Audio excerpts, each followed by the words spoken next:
The Snapu swipe, or just shortly Snapu, is a trick with a raised takeoff, a clear swipe and a twist. In order to start training it, you just need a good side swipe. I just released a tutorial on that, so check it out if you don't have it yet.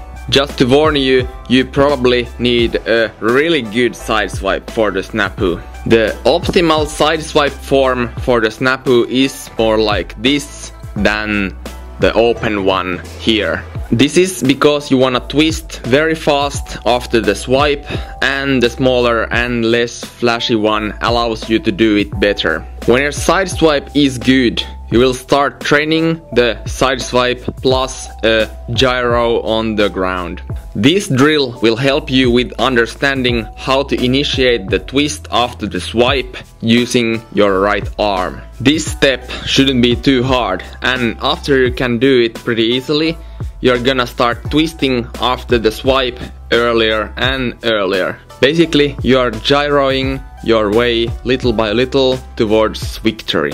With this method, you will never crash your Snapu attempts, and it should be quite safe to train it. It may take a while to get the proper Snapu, but as long as you keep training it consistently and with the intention to make it slightly better at each rep, you will get there.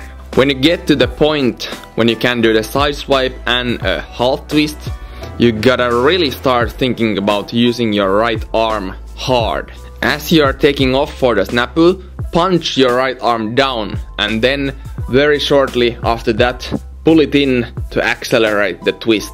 You should also aim to punch the floor with your right leg for an extra hard bounce of it. When your Snapu is at this phase, all you gotta do is to get more powerful and figure out the sweet spot to start twisting after the swipe. Generally, I would say the faster you start twisting after your right foot hits the 12 o'clock spot, the better. Twisting this early can feel a little bit scary and uncontrolled at first, so make sure to stay safe and don't attempt it too fast. If you're not a youngster, it's not worth to crash and hurt yourself.